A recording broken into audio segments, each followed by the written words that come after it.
Hello. Yes, Douglas. Hey, Mr. Pappas, how are you doing, sir? I'm doing great. I'm listening to Lewis. Well, yes, and you and Lewis go way back, and we've done auctions together. But first of all, tell me what you do, and tell me about Kai's. The Kai's Company is a large regional brokerage firm in South Florida. We have 25 offices and about 1,600 associates, and we sell about $2 billion of real estate a year in residential and commercial properties.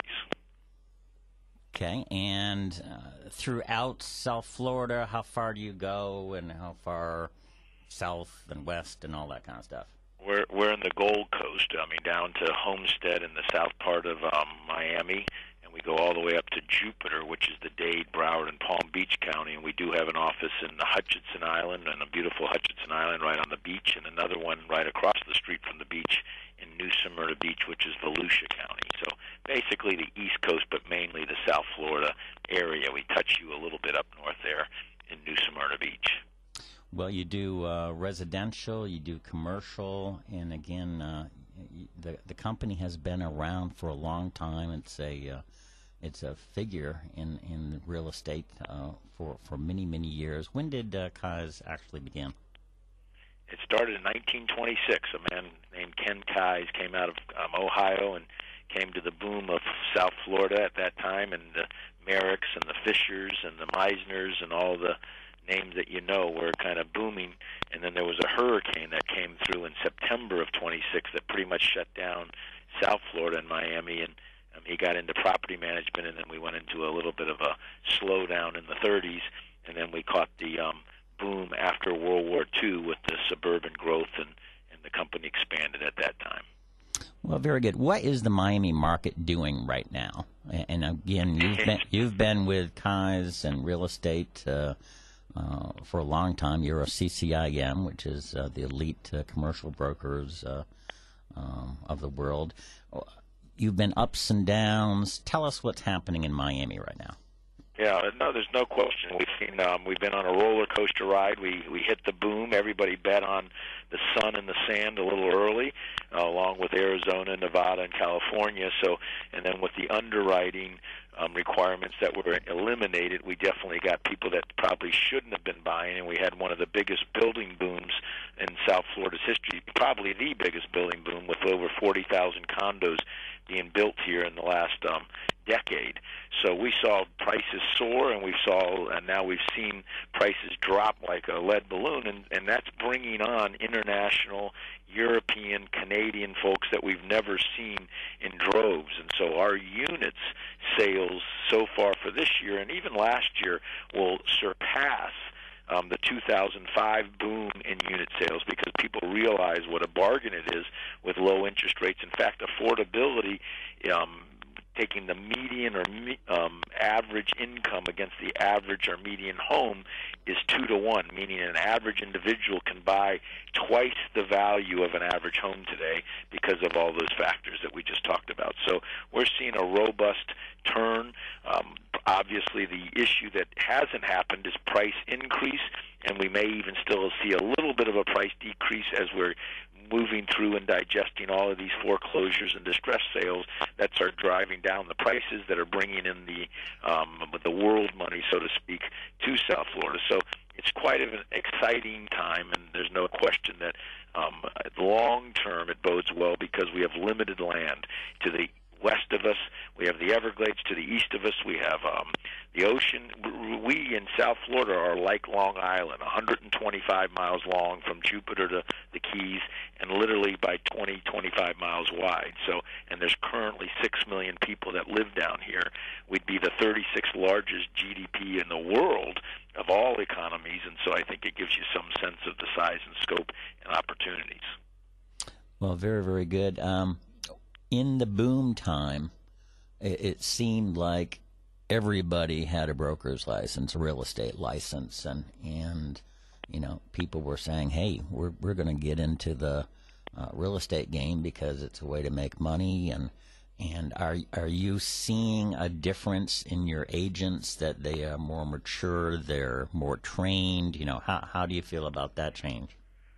Yeah, no question. Those associates that got into the business in 4 and 5 in the boom have washed out because it almost was like a tsunami, and that's probably a bad wording, but Yeah. it just was so powerful, and there was so much going on that they couldn't grasp it. We've moved back to a more reasonable market where the sellers need you, marketing takes effect, and positioning and marketing and promoting the properties always with a mature, seasoned individual makes a difference. We're actually seeing young people come into it with all the technology changes, and so I'm seeing 20s and 30s people that are doing very well. We're seeing more educated. We're seeing individuals that may have lost their jobs in other industries that were successful and maybe had some sales background and more of an employment type of a structure move in. So I think the quality of individuals has definitely stepped up, and I think that the industry is, again, using technology today as a help and support with the information age and being more of a consultative approach. I think we definitely are seeing a strong relationship between the consumer and the associates. Well, very, very good. Listen, now, our focus of this show is how real estate auction firms work with real estate broker firms and how they can make money in a variety of ways. Number one, brokers, and I use brokers as real estate associates, real estate agents, they bring buyers to our auctions and get paid a commission anywhere from 1 to 5%, depending on the deal. 1% for great big properties, obviously, and then up to 5% on deals where that's available. And also, brokers become partners when they are told by their seller that, listen, we need to sell this quickly. We need to find an auction firm, and we have worked several times, and I'll get back to that in just a bit. And then sometimes the auction firm gets a deal, but rather than do it themselves, even though they've got licenses, they reach out to brokers and firms in that area so that they know the up-to-date market. They know the buyers in the market. They have a good information about the market, and so we reach out to you guys, and we've done, I want to say, 4 auctions together, but one of them I want to talk about is one several years ago. It was a GSA auction. It was down in the Homestead area, and one of your associates, and we reached out to Kai's to do the deal, and they were the local headquarter broker. They took all the calls. Our advertising was on a 50-50 basis where, our logo would be the same size as your logo. Right. And again, we want to be a 50-50 partner when we do that kind of thing.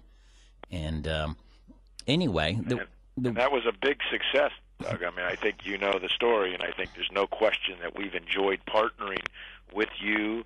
And I think as we look at what we call tools in the toolbox, we are in the business of selling properties, and the auction option is no question a popular one, and one that it takes on a myriad of different approaches. But just as you said, properties that are difficult to sell, properties that are unusual, or properties that need a quick sale and don't want to wait for the normal marketing time and are willing to invest in it. And that GSA property was 168 acres, so I remember it well, and it was down there, a lot of it in the wetland. If you know that in Florida, you get some of that where now with the government and the EPA, you can't deal with it. And so our people actually did the assessment on it and thought maybe it was going to be $300,000, $400,000, $500,000, and they were hoping to get over $250,000 in the sale.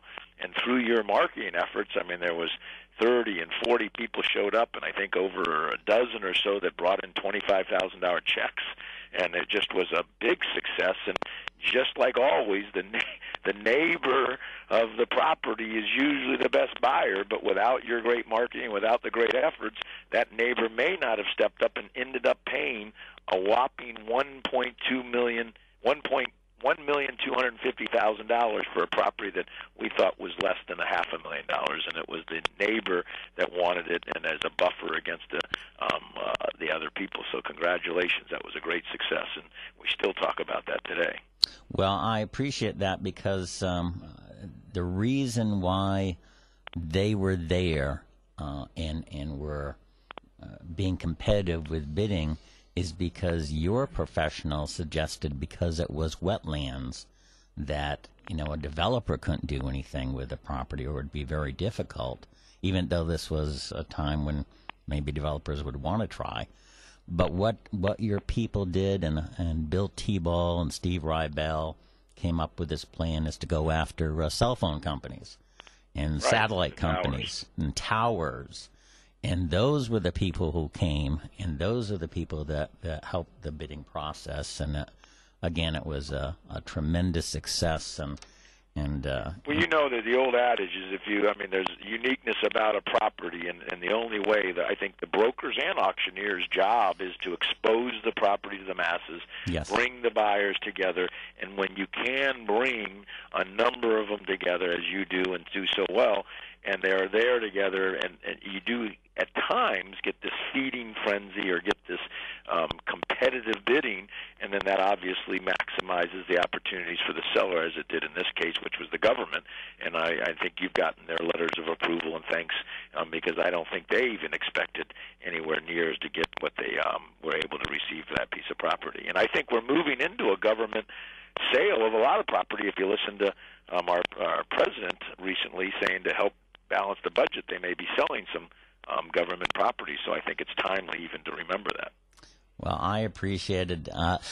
Tell me a little bit about YPO, and this is kind of off the track for real estate auctions and real estate, but you were heavily involved in that and probably still are. Yeah. Tell me a little bit about YPO and what you did. Yeah, YPO is called the Young Presidents Organization. It's 18,000 members worldwide. Under 45 years old, used to be 40. You had to run a substantial size company, and it was a peer network to be able to educate and basically become a better president through idea exchange and education.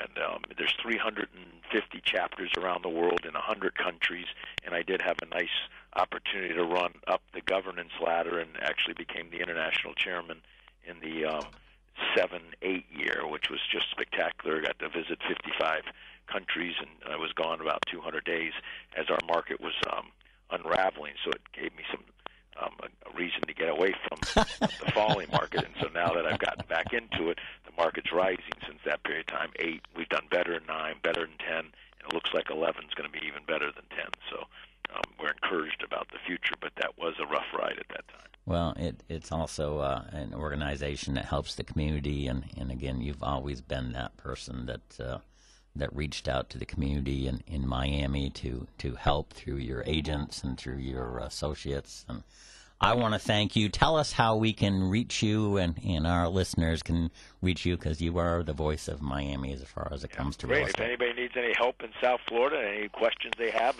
my direct number is 305-779-1926,